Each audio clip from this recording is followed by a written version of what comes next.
Assalamualaikum warahmatullahi wabarakatuh. Cinta karena Allah. Ada yang keledek saya begini. Wong sholat aja belum tentu karena Allah. Cinta karena Allah tuh piye? Cinta karena Allah. Apa fungsinya? Saya akan kisahkan satu kisah ini dan insya Allah saudara akan menjadi paham. Dulu adalah seorang waliyah, seorang kekasih Allah dari jenis wanita. Satu ketika suaminya itu kagum kepada sang istri yang sangat taat, sangat berbakti, nurut, manut, pokoknya sholihah. Sehingga di dalam hati sang suami tergelitik untuk sekedar bertanya, "Dek, kamu luar biasa taatnya kepadaku. Padahal kita itu dulunya gak begitu kenal. Kalau boleh saya tanya, sebenarnya kau ini cinta enggak sama saya?" Kata sang istri, "Aku harus menjawab apa adanya atau aku harus menjawab yang engkau ridho?" "Ya, yang apa adanya saja." "Kalau yang apa adanya, Mas, aku ini tidak cinta sama panjenengan." "Lu kok bisa?" "Iya, karena cintaku telah habis untuk Allahu Rabbi." "Lalu kenapa kau mau menikah denganku? Dan kenapa kau sangat berbakti kepadaku?" "Karena dia cintaku, Allahu Rabbi, cinta sejatiku yang memerintahkan aku menikah dan yang memerintahkan aku berbakti kepada suami.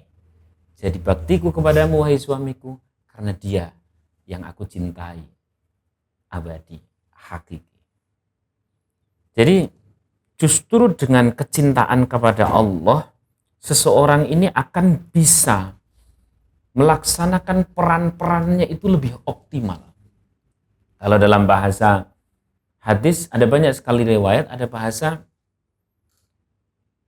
yang paling fenomenal, ya thalathun man kunna fihi wajada halawatal iman, maka Allah wa rasuluh ahaba ilaihi mimma siwahuma. Seseorang akan menemukan manisnya iman, salah satunya apabila orang tersebut itu dia mencintai Allah, mencintai Rasulullah melebihi siapapun. Kalau dalam bahasa yang lain adalah la yu'minu ahadukum. Ada redaksi la yu'minu abdun, ya. Tidak beriman seorang hamba sampai Allah dan Rasulullah lebih ia cintai dari apapun siapapun.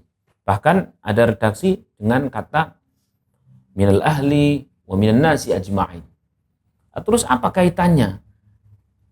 Dorongan apa cinta karena Allah itu kok bisa membenahi, bisa memberikan sebuah bangunan ketakwaan yang luar biasa?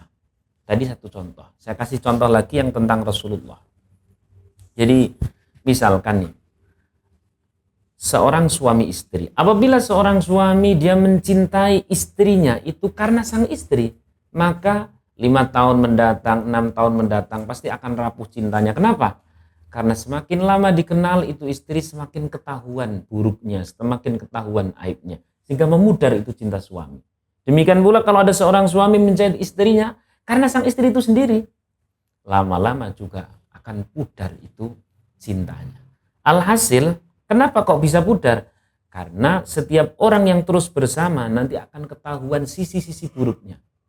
Suami akan pudar cintanya kepada istrinya karena lama-lama sang istri ketahuan buruknya. Ketahuan segampangannya ngerti. Demikian pula seorang suami mencintai istrinya kalau karena sang istri, lama-lama kan tahu bagaimana merengutnya, lama-lama tahu ketika itu pas manyun itu kena dikucir, lama-lama kan pudar cintanya. Lalu bagaimana solusinya? Inilah pentingnya cinta karena Allah, inilah pentingnya cinta karena Rasulullah. Saya tanya sama panjenengan semuanya, kalau mencintai suami, mencintai istri lama-lama pudar karena tahu sisi-sisi negatifnya, sisi-sisi aibnya, saya tanya, adakah manusia di dunia ini yang tidak punya sisi negatif?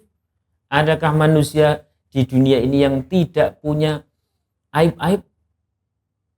Karena setiap cinta ketika tahu aibnya akan memudar. Ada atau tidak orang yang tidak punya aib? Orang yang tidak punya sisi negatif? Jawabannya, Anda akan menjawab tidak ada. Ternyata ada. Siapa itu? Rasulullah SAW. Tidak punya sisi negatif, tidak punya aib. Sehingga kalau ada seorang istri taat kepada suami, karena suami lama-lama malas, karena tahu sisi buruknya. Tapi kalau taatnya karena kecintaannya kepada Rasulullah, sementara Rasulullah tidak punya sisi negatif, maka kecintaan seorang istri ini akan permanen. Saya sering bilang sama istri saya, Dek, kalau kamu taat kepada saya karena saya, lama-lama pasti pudar. Tapi cobalah taat karena memang cintamu, yakni Rasulullah, itu yang memerintahkannya. Itu insya Allah kau akan mendapati Rasulullah pun mencintai. Demikian pula seorang suami yang menyayangi istrinya, itu karena sang istri, lama-lama juga tetap berkurang. Kalau cintanya karena kepada Rasulullah SAW, karena Rasulullah yang merintahkan bahwa seorang suami yang baik adalah yang paling sayang kepada istrinya, lalu dilakukannya karena Rasulullah, makin akan lebih permanen. Sehingga kesimpulannya adalah silahkan bangunan-bangunan ketakwaan di dalam rumah tangga, dalam mendidik anak dan sebagainya, bangunlah karena cinta kepada Allah, bangunlah karena cinta kepada Rasulullah. Kalau jomblo bagaimana? Kalau jomblo turut bela sungkawa.